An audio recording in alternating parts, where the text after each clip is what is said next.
Transformers: The Last Knight is the 5th film in the Transformers franchise, once again directed by Michael Bay.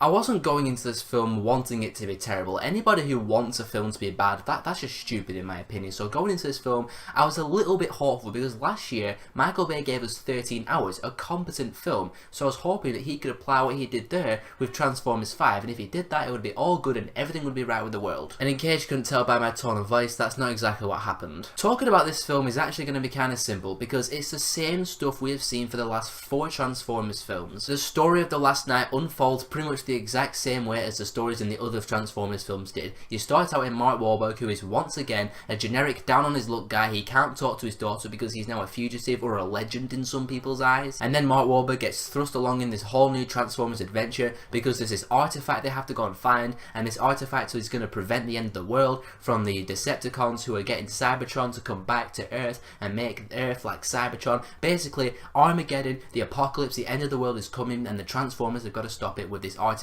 But it's not just the unfolding of the story that's the same, it's also the incredibly long run time, the rubbish characters, the terrible, awful dialogue and script, and the horrendous attempts at comic relief. The attempts at comedy in this film is by far my biggest problem with Transformers: The Last Knight. I mean, the humour in the Transformers films is the big thing that I despise about this franchise the most. You know, like in Transformers 2, you saw John Turturro take his pants off, you see his ass cheeks.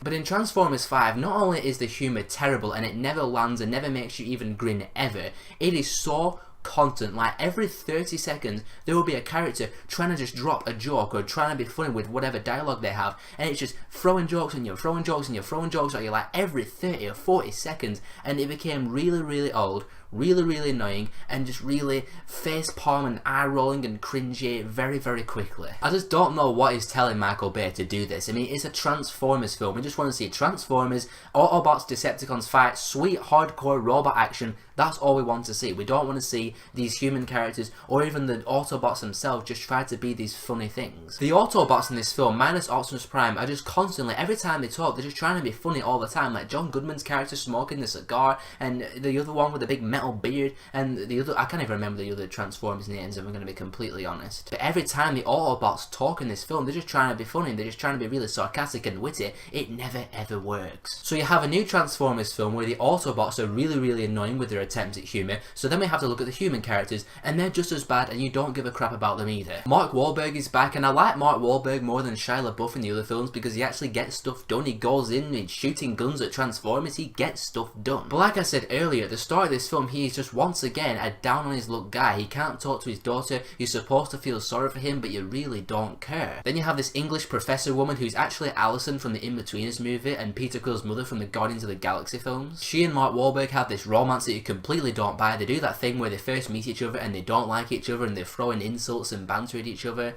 and you just know how it's gonna go. You know exactly how it's going to play out. And then you have Anthony Hopkins in the film. Yep, they dragged him into this as well. Anthony Hopkins in this film is like Basil Exposition from the Austin Powers films. He is just there to explain everything to the characters. He's talking about the history of the Transformers, all about King Arthur and Merlin and Lancelot and the Knights of the Round Table, and how all that connects to what's going on now at the end of the world. He pretty much speaks only in exposition every single time he's on screen. And then when he tries to be funny, it's just even more cringeworthy. Another thing that bugged me in this film was the aspect ratio, because they filmed most of it in IMAX, so it has like the really wide aspect ratio, but the film keeps cutting back between aspect ratios. Like there's this one scene where 2 characters are talking to each other and you have the different shots of each character, and it cuts back between them, and it'll like have like one wide aspect ratio, then one normal aspect ratio for the different character, just cuts back and forth between each one of them. It does that throughout the entire film, just cuts between the ratios. It became quite a big distraction for me. Overall, Transformers: The Last Knight was not a good film at all, but I'm not ranting about it because